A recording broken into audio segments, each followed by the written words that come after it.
Okay, start करते हैं polity. और पॉलिटी में हम लोग सुप्रीम कोर्ट के बारे में पढ़ रहे थे। लास्ट लेक्चर में हम लोगों ने सुप्रीम कोर्ट से रिलेटेड कई सारे आर्टिकल्स को कवर कर लिया था, जैसे सुप्रीम कोर्ट का गठन या फॉर्मेशन ऑफ सुप्रीम कोर्ट कौन से आर्टिकल में है।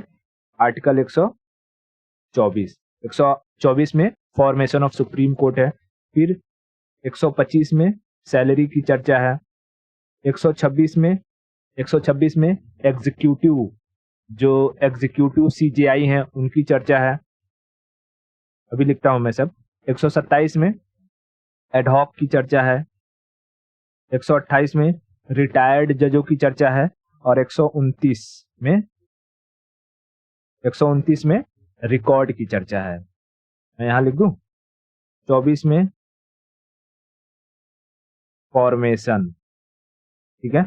25 में सैलरी, 24-25 मतलब 124-125। 126 में एग्जीक्यूटिव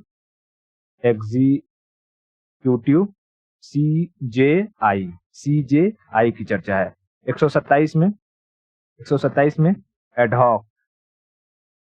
एडहॉक जजों की चर्चा है, JUDGE।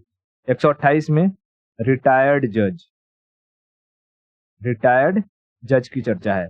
और 129 में रिकॉर्ड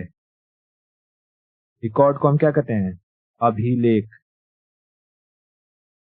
ठीक है। अभिलेख यानी हमने बात करी थी कि सुप्रीम कोर्ट के जितने भी डिसीजंस होते हैं वो अपने आप में एक अभिलेख बन के रह जाते हैं। उन्हीं का रेफरेंस दे करके अगर फ्यूचर में कोई केस मुकदमा चल रहा होता है तो जितने वकील होते हैं पिछले दिए हुए डिसीजन को रेफर करते रहते हैं और उन्हीं के बेस पर वो केस में उथल पुथल करते हैं, या किसी भी मुजरिम को छुड़ा देते हैं या किसी भी मुजरिम को सजा दिला देते हैं।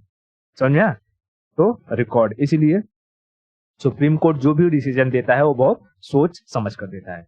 इतना क्लियर है? अब आगे चलते हैं आर्टिकल 130 की तरफ और हम समझेंगे कि उसमें क्या कहता है। देखो, आर्टिकल 130 में 130 में प्लेस ऑफ सुप्रीम कोर्ट की चर्चा है। प्लेस ऑफ सुप्रीम कोर्ट, ठीक है। Place of supreme court. अच्छा बताओ, हमारे देश में सुप्रीम कोर्ट कहाँ है? दिल्ली में, ठीक है। दिल्ली में, ठीक है। हमारे देश में एक ही सुप्रीम कोर्ट है, वो भी दिल्ली में है। मुझे क्या लगता है कि इतने बड़े देश को एक ही सुप्रीम कोर्ट हैंडल कर रहा है, गलत बात है कि नहीं है? और भी सुप्रीम कोर्ट के ब्रांचेस होने चाहिए कि नहीं होने चाहिए? जैसे जो पूरे के पूरे साउथ इंडिया को कवर कर सके, हम कह सकते हैं कि हैदराबाद में एक ब्रांच हो जाए, या फिर नॉर्थ ईस्ट और इधर बिहार, झारखंड, उड़ीसा, वेस्ट बंगाल को कवर करने के लिए हम कोलकाता में एक सुप्रीम कोर्ट का ब्रांच ओपन कर सकते हैं। तो क्या ये हमारे हाथ में है? नहीं। इसी आर्टिकल 130 में कहा है कि president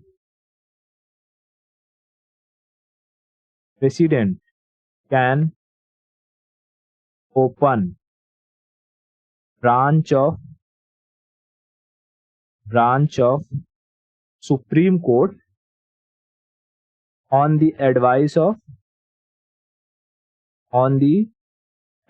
of CJI, chief justice of India के एडवाइस पर प्रेसिडेंट भारत में कहीं पर भी सुप्रीम कोर्ट का एक ब्रांच ओपन कर सकते हैं, सुप्रीम कोर्ट का ब्रांच ओपन कर सकते हैं। तो अगर कभी इंटरव्यू में यह पूछा जाए कि क्या लगता है कि भारत में और भी सुप्रीम कोर्ट के ब्रांचेस होने चाहिए, तो जरूर होने चाहिए। इससे जो दूर दराज के एरिया में रहने वाले लोग हैं, जैसे कोई लक्षद्वीप में है, अंडमान निकोबार में है, या केरला के इस पोर्शन में है, तमिलनाडु में है, तो उसे अगर कोई प्रॉब्लम होती है तो सुप्रीम कोर्ट जाने के लिए उसे काफी खर्चा उठाना पड़ता है, ट्रेवलिंग का खर्चा उठाना पड़ेगा और बाकी दूसरी चीजें तकलीफें झेलनी पड़ती हैं।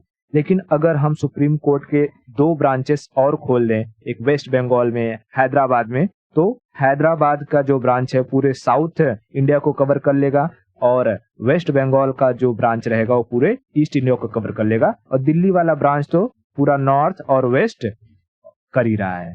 नॉर्थ वेस्ट और मिडिल वाला मतलब ये मध्य प्रदेश वगैरह, महाराष्ट्र वगैरह सब आ जाते हैं किसके अंडर, दिल्ली वाले के अंडर। इतना क्लियर है? हाँ, तो आर्टिकल 130 में प्लेस ऑफ सुप्रीम कोर्ट की चर्चा है। हमारे देश में एक ही सुप्रीम कोर्ट है, वो भी दिल्ली में है। और इसी में कहा गया है कि president can open the branch of supreme court on the advice of CJI, chief justice of India. आगे चलते हैं और समझते हैं आर्टिकल 131। देखो आर्टिकल 131 कहता है fundamental right of supreme court. FR लिख दूं, fundamental right of supreme court, SC लिख दूं। हाँ, अच्छा, अभी तक तो हमने इंसानों का फंडामेंटल राइट समझा था, सिटीजन्स का। ये सुप्रीम कोर्ट का फंडामेंटल राइट क्या है कि भाई कुछ ऐसे मैटर्स हैं जो सिर्फ और सिर्फ सुप्रीम कोर्ट में ही सॉल्व किए जा सकते हैं, उसे हम सुप्रीम कोर्ट का फंडामेंटल राइट्स कहते हैं।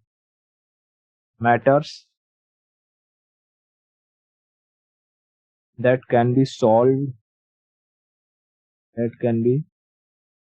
solved in Supreme Court only। कौन कौन से ऐसे मैटर हैं? तो देखो, जैसे हमारे देश में दो तरीके की सरकार चलती है, सेंट्रल गवर्नमेंट और स्टेट गवर्नमेंट। ठीक है, तो मान लो कि कभी सेंटर एंड स्टेट के बीच में क्या हो जाए, डिस्प्यूट हो जाए, तो ये डिस्प्यूट सुलझाने के लिए, ये झगड़ा सुलझाने के लिए कहाँ जाएगा? डिस्ट्रिक्ट कोर्ट में? नहीं। High court? नहीं, सीधा सुप्रीम कोर्ट में जाएगा। ठीक है, सीधा सुप्रीम कोर्ट में। दूसरा चीज, मान लो दो स्टेट आपस में लड़ जाएं, दो स्टेट आपस में लड़ जाएं, तो इनका डिस्प्यूट कहाँ सुलझाया जाएगा? वो सुलझाया जाएगा सुप्रीम कोर्ट में। तीसरी बात है कि अगर मान लो कि सेंटर प्लस कुछ स्टेट एक साथ हो जाए और कुछ स्टेट्स एक साथ हो जाए और इन दोनों में विवाद हो जाए, डिस्प्यूट हो जाए, तो ये कहां पर जाएगा मामला सुलझाने के लिए? सुप्रीम कोर्ट में। अगर ये नहीं समझ में आया कि सेंटर स्टेट और स्टेट स्टेट कैसे एक साथ हो जाएंगे, तो मैं समझाता हूं। एक मैं ये इमेज ले लेता हूं, कॉपी करके। देखो, जैसे हमको पता है कि भाई दिल्ली में पार्लियामेंट में किस पार्टी की सरकार है?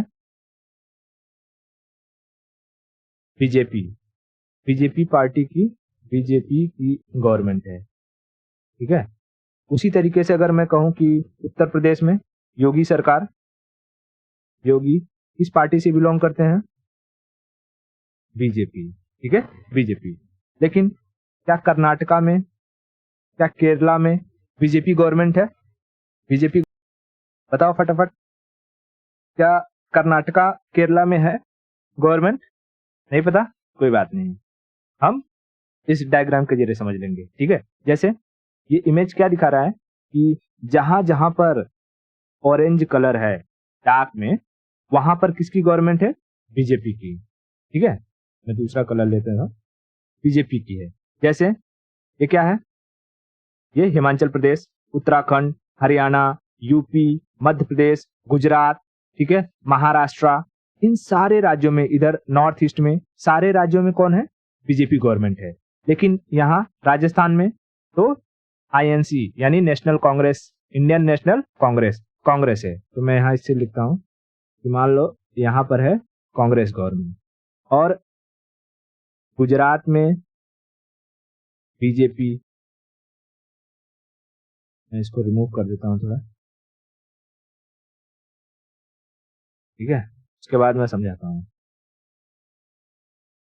यहाँ पर भी बीजेपी, लेकिन यहाँ पर क्या है? कांग्रेस। अब मान लो कि सेंटर में भी कौन है? सेंटर में भी बीजेपी है, पूर्ण बहुमत के साथ। ठीक है, अब मान लो कि सेंटर ने कहा कि हम पूरे देश में UCC को लागू करेंगे, यूनिफॉर्म सिविल कोड। तो भाई सेंटर की इस बात को कौन कौन स्टेट मान लेगी? भाई देखो, यूपी मान लेगी, उत्तराखंड मान लेगा, हिमाचल प्रदेश मान लेगा, गुजरात मान लेगा, लेकिन लेकिन क्या कांग्रेस मानेगी? कांग्रेस कांग्रेस मतलब ये राजस्थान, राजस्थान, यहाँ पर छत्तीसगढ़, छत्तीसगढ़, यानी जिस जिस राज्यों में बीजेपी गवर्नमेंट नहीं है, क्या वो लोग इस यूसीसी के प्रपोजल को एक्सेप्ट करेंगे?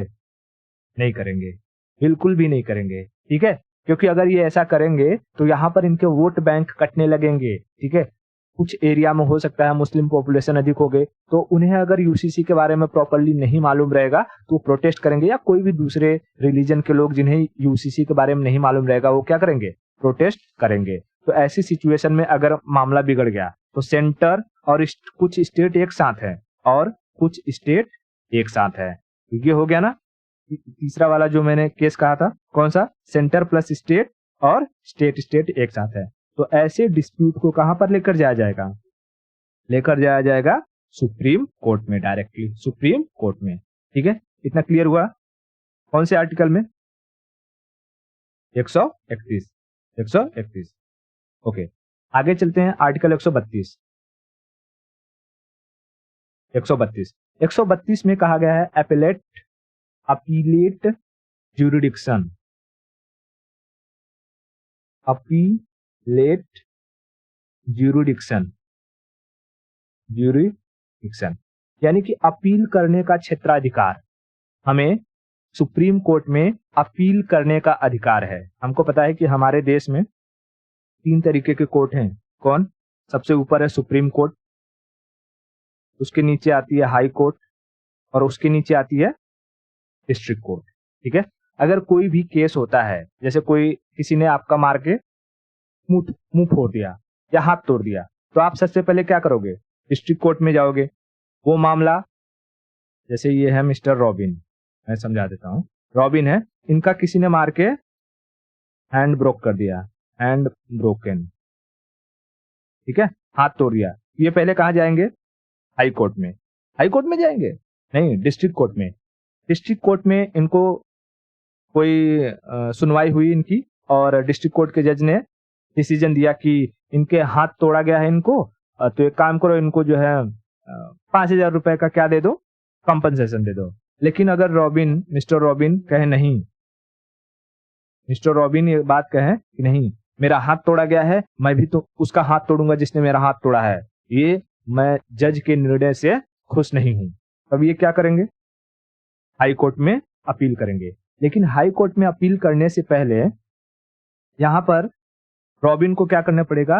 एक एडमिट सूट फाइल करना पड़ेगा।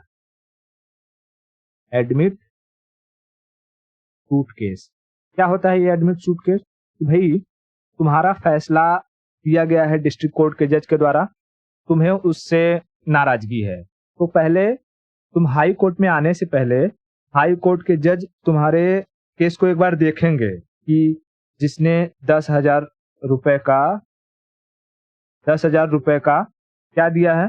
कंपनसेशन देने की बात कही है रॉबिन को, लेकिन ये नहीं ले रहे हैं। तो हाई कोर्ट का जज कहेगा, पगला उगला है क्या?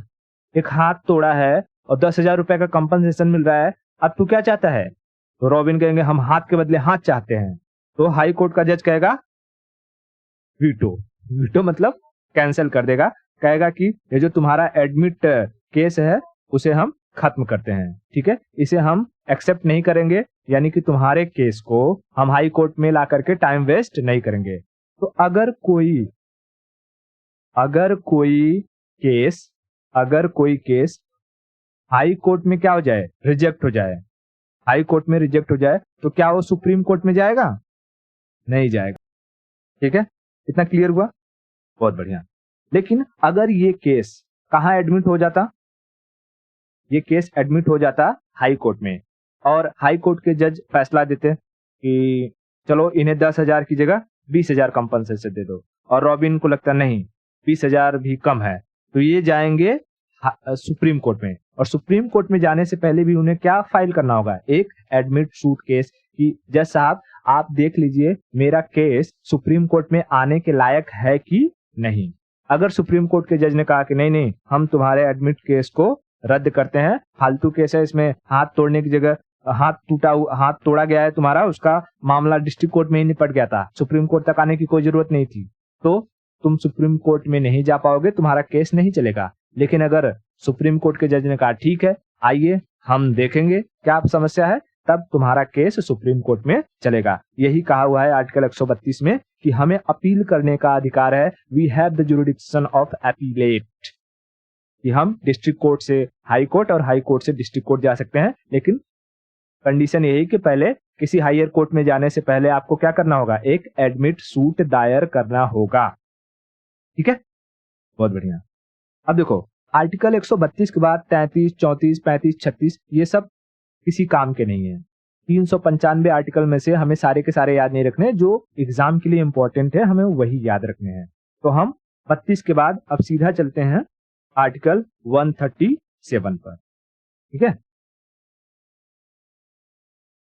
137 में कहा गया है जुडिशियल रिव्यू।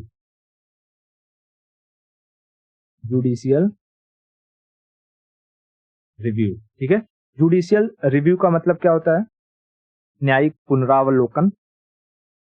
इसका मतलब होता है कि अगर जैसे हमने आर्टिकल 129 में क्या पढ़ा था, सुप्रीम कोर्ट का हर एक फैसला एक रिकॉर्ड माना जाता है। क्या माना जाता है, रिकॉर्ड। और मैंने ये भी बताया था कि जब सुप्रीम कोर्ट जो भी फैसला देता है बहुत सोच समझ कर देता है। ठीक है, सुप्रीम कोर्ट जो भी फैसला देता है वो बहुत सोच समझ कर देता है। तो अगर आर्टिकल 137 कहता है कि अगर सुप्रीम कोर्ट का कोई फैसला ऐसा दिया हो सुप्रीम कोर्ट ने जिसका वकील या लोग गलत फायदा उठा रहे हों, तो सुप्रीम कोर्ट अपने ही फैसले को, अपने ही रिकॉर्ड को क्या कर सकती है, बदल सकती है आर्टिकल 137 का इस्तेमाल करके। ठीक है, यानी मैं यहां लिख दूं सुप्रीम कोर्ट, मैं यहां लिखता हूं supreme court can change their decision by using article 137। इसका एग्जाम्पल बताता हूं मैं कि जैसे हमारा ये प्रियम्बल है, we the people of India having solemnly resolve to constitute India into a sovereign democratic republic and to secure all its citizens. जो इसमें सारी बातें लिखी हुई हैं, sovereign, democratic, republic, justice, liberty, equality, fraternity, ये सारी की सारी चीजों को कॉन्स्टिट्यूशन में अलग से कोई जगह नहीं दिया गया। ठीक है, अलग से कोई जगह नहीं दिया गया था। तो पहले ये जो हमारा प्रियम्बल है इसको कॉन्स्टिट्यूशन का पार्ट नहीं माना जाता था। ठीक है, कॉन्स्टिट्यूशन का पार्ट नहीं माना जाता था। तो एक पर्सन थे, उनका नाम था चंपकम दोराई राजन। क्या नाम था, चंपकम दोराई राजन। उन्होंने सुप्रीम कोर्ट में केस किया और कहा कि हमारा जो प्रियम्बल है उसे हमारे कॉन्स्टिट्यूशन का पार्ट होना चाहिए। लेकिन सुप्रीम कोर्ट ने उनके इस केस को क्या कर दिया, रिजेक्ट कर दिया। ठीक है, रिजेक्ट कर दिया। उसके बाद फिर से एक दूसरे पर्सन आए और उनका नाम था ये बेरूबरी। उन्होंने भी कहा कि ये जो हमारा प्रियम्बल है वो किसका हिस्सा होना चाहिए, कॉन्स्टिट्यूशन का हिस्सा होना चाहिए। लेकिन इस बार भी सुप्रीम कोर्ट ने इसे रिजेक्ट कर दिया। उसके बाद आते हैं केशवानंद भारती। ये विद्वान आदमी थे, ये समझाने में सफल हुए सुप्रीम कोर्ट के जजों को कि भाई जो प्रियम्बल है, प्रियम्बल में वो सारी की सारी बातें कही हुई है जो हमारा कॉन्स्टिट्यूशन हमें देता है, हमें प्रोवाइड करता है। यानी अगर हम सिर्फ प्रियम्बल को देखें तो उसमें हमें सारा का सारा एब्स्ट्रैक्ट, सारा का सारा सार मिल जाता है हमारे कॉन्स्टिट्यूशन का, चाहे वो सोवर्निटी का भाव हो, लिबर्टी का हो, जस्टिस का हो, इक्वलिटी का हो या फ्रेटर्निटी का हो। इसीलिए हमारा जो प्रियम्बल है वो क्या होना चाहिए, हमारे कॉन्स्टिट्यूशन का पार्ट होना चाहिए। तो अभी ये जो मामले चल रहे थे, चंपकम दोराई राजन और बेरूबरी वाला, ये 1960 का मामला था। तो सुप्रीम कोर्ट ने 1960 में तो इससे रिलेटेड जो मामला था, मतलब किससे, प्रियम्बल से रिलेटेड मामले को तो रिजेक्ट कर चुका था। यानी रिजेक्ट जब किया तो आर्टिकल 129 के तहत ये क्या बन गया, अभिलेख बन गया कि प्रियम्बल क्या होगा, वो कॉन्स्टिट्यूशन का पार्ट नहीं हो सकता है। लेकिन यहां पर जब केशवानंद भारती ने उन्हें समझाया, तब सुप्रीम कोर्ट ने आर्टिकल 137 यानी 137 का इस्तेमाल किया और अपने डिसीजन को क्या किया, चेंज किया, और कहा कि जो प्रियम्बल है, प्रियम्बल ये सिर्फ कॉन्स्टिट्यूशन का पार्ट ही नहीं, पार्ट के साथ साथ कॉन्स्टिट्यूशन का सोल भी माना जाएगा। सोल यानी आत्मा, ठीक है, आत्मा। तो अगर कभी ये पूछेगा कि कॉन्स्टिट्यूशन का कौन सा पार्ट, किस पार्ट को या संविधान के किस पार्ट को संविधान की आत्मा कहते हैं, तो वो हो जाएगा प्रियम्बल।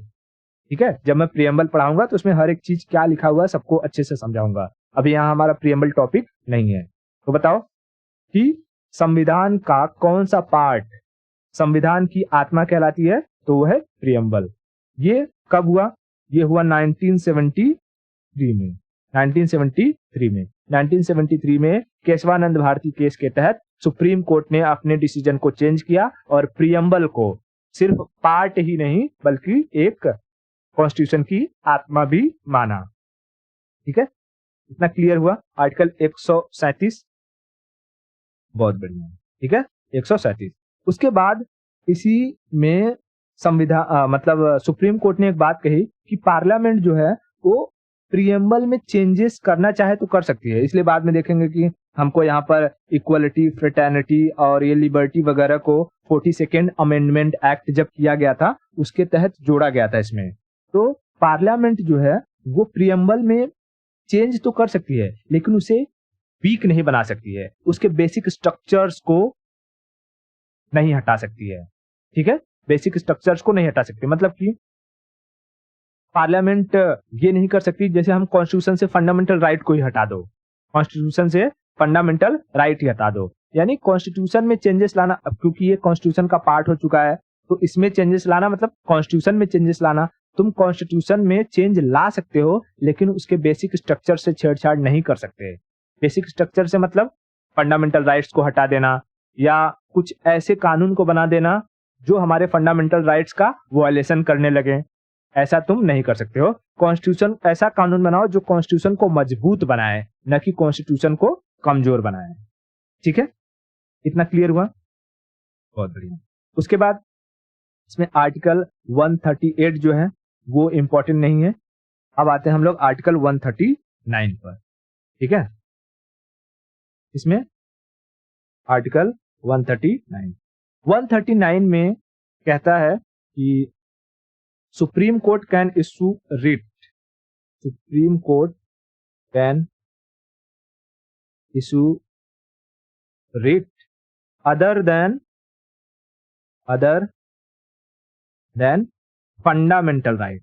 देखो, फंडामेंटल राइट से रिलेटेड अगर रिट जारी करना हुआ तो ये आर्टिकल 32 का इस्तेमाल करेगा। लेकिन फंडामेंटल राइट के अलावा कोई मामला हुआ और सुप्रीम कोर्ट उसमें रिट जारी करना चाहती है तो वो आर्टिकल 139 का इस्तेमाल करेगी। ठीक है, आर्टिकल 139 का इस्तेमाल करेगी। इतना क्लियर है, बहुत बढ़िया। उसके बाद आते हैं आर्टिकल 141। आर्टिकल 141, 40 भी इंपॉर्टेंट नहीं है। 141 में कहता है कि सुप्रीम कोर्ट का जो डिसीजन होगा ना वो पूरे भारत पर लागू होगा। यानी India is abide by the order of supreme court. क्या है, इंडिया इज अबाइड, अबाइड मतलब बाध्य होना, बाई सुप्रीम कोर्ट ऑर्डर या ऑर्डर ऑफ सुप्रीम कोर्ट। ठीक है, सुप्रीम कोर्ट ने अगर कोई ऑर्डर दे दिया, जैसे कि सुप्रीम कोर्ट ने ये कह दिया कि एनडीए में, एनडीए नेशनल डिफेंस एकेडमी में फीमेल की एंट्री होनी चाहिए, फीमेल एंट्री, तो क्या सुप्रीम कोर्ट के इस बात को कोई भी रोक सकता है? नहीं रोक सकता है। ठीक है, कोई भी नहीं रोक सकता है, कोई भी नहीं रोक सकता, चाहे कोई भी नहीं भाई, चाहे वो डिफेंस मिनिस्ट्री हो या कोई सीडीएस का पोस्ट पे रहने वाला कोई इंसान हो, कोई भी नहीं रोक सकता। सुप्रीम कोर्ट का डिसीजन अल्टीमेट होता है। ठीक है, वही आर्टिकल 141 में कहा है कि India is abide by the supreme court order, यानी कुछ भी ऑर्डर दे दिया सुप्रीम कोर्ट ने, वो पूरे भारत में लागू होगा, पूरे भारत में लागू होगा। इतना क्लियर हुआ। पहले कैसा था कि एनडीए में फीमेल्स की एंट्री नहीं हुआ करती थी, क्योंकि लोगों का ऐसा मानना था कि फीमेल्स के आने से अगर मिलिट्री में जैसे कि कोई फ्रंट लाइन वॉर चल रहा हो और वहां पर फीमेल कैप्चर हो जाती हैं, तो जो दुश्मन होगा वो हमसे बड़ी आसानी से निगोशिएशन कर सकता है। क्योंकि हमने कई बार ऐसा देखा है कि जब मेल किसी हमारे सैनिक को पकड़ा जाता है तो दुश्मन उनके साथ बहुत ही बुरा व्यवहार करता है। कभी उनके जो जननांग होते हैं उनको काट दिया जाता है, उनके आंखों को फोड़ दिया जाता है, उनके स्किन निकाल लिए जाते हैं। तो हमारे यहाँ चूंकि जो लड़की होती है, विमेन होती है, उनको देवी माना जाता है। तो किसी भी महिला के साथ ऐसा कुछ होने से पहले सरकार क्या करेगी? निगोशिएट करेगी। ठीक है, इसलिए एक माना जाता था कि महिलाओं की एंट्री हमारी सेना को वीक बना देगी। लेकिन बाद में पता चला, मतलब फीमेल्स ने सब प्रोटेस्ट किया, बोला कि ऐसी बात नहीं है, हम लोग उतने ही इक्वल हैं, मतलब उतने ही बहादुर है जितने एक मेल होते हैं, हम लोग भी लड़ाई कर सकते हैं। लेकिन अगर जैसे हम बायो में स्टडी करेंगे कि भाई क्यों महिलाओं का शरीर इतना सॉफ्ट होता है, उनमें हार्डनेस कमी होती है। ओवरऑल की बात कर रहा हूँ, नहीं कि सारे ही राज्य के महिलाओं का शरीर सॉफ्ट होता है। भाई नॉर्थ ईस्ट के महिलाएं स्ट्रांग होती हैं, हरियाणा की महिलाएं स्ट्रांग होती हैं, बट अगर हम पूरे भारत की बात करेंगे तो वहां पर सब के सब स्ट्रांग नहीं होती उतने तरीके से। लेकिन जब एनडीए में एंट्री होगी तो हम ऐसा तो नहीं कहेंगे कि सिर्फ हरियाणा से महिला आएंगी या नॉर्थ ईस्ट से आएंगी, वो तो पूरे भारत से आएंगी। तो उसमें ये सुझाव दिया गया कि महिलाओं को जो टेक्निकल वर्क है उन पर रख लिया जाए, है ना, जैसे कि इंटरसेप्ट करने के लिए किसी मैसेज को, है ना। हाँ, तो एनडीए नेशनल डिफेंस एकेडमी में फीमेल की एंट्री, ये सुप्रीम कोर्ट का डिसीजन था और इसको सभी लोगों के द्वारा मानना पड़ा। इतना क्लियर है? ओके, उसके बाद चलते हैं हम लोग आर्टिकल 143 के पास। आर्टिकल 143 देखो, आर्टिकल 143 में कहा गया है कि प्रेसिडेंट सुप्रीम कोर्ट के चीफ जस्टिस से एडवाइस ले सकते हैं। President can take advice from CJI, chief justice of India. ठीक है, president can take advice from CJI but not abide to agree, but not abide to agree.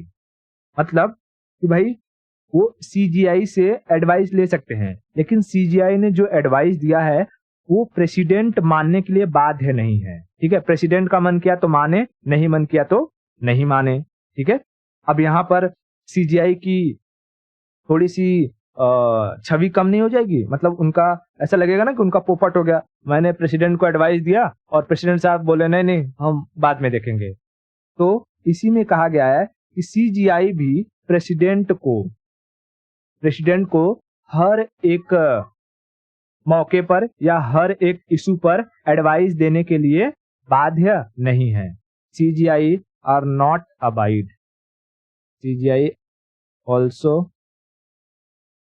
Not abide to give advice on every matter, on every matter. ठीक है, यानी कि अगर CJI का भी मन किया कि हाँ मुझे प्रेसिडेंट साहब को क्या करना चाहिए, एडवाइस देना चाहिए, तो वो दे सकते हैं, और उनका मन किया कि नहीं देना है तो नहीं दे सकते हैं। इसका मैं एग्जांपल बताता हूं कि जैसे एक वक्त था जब बाबरी मस्जिद का मामला बहुत जोरों में रहा करता था, तो एक टाइम पीरियड में हमारे देश के जो प्रेसिडेंट थे वो थे डॉक्टर शंकर दयाल, ठीक है, डॉक्टर शंकर दयाल शर्मा, शंकर दयाल पहले टीचर थे, उसके बाद वो प्रेसिडेंट बने। और उस वक्त के जो केस था, मतलब कि किसका केस, बेरूबरी नहीं, बाबरी मस्जिद का, ठीक है, बाबरी मस्जिद का।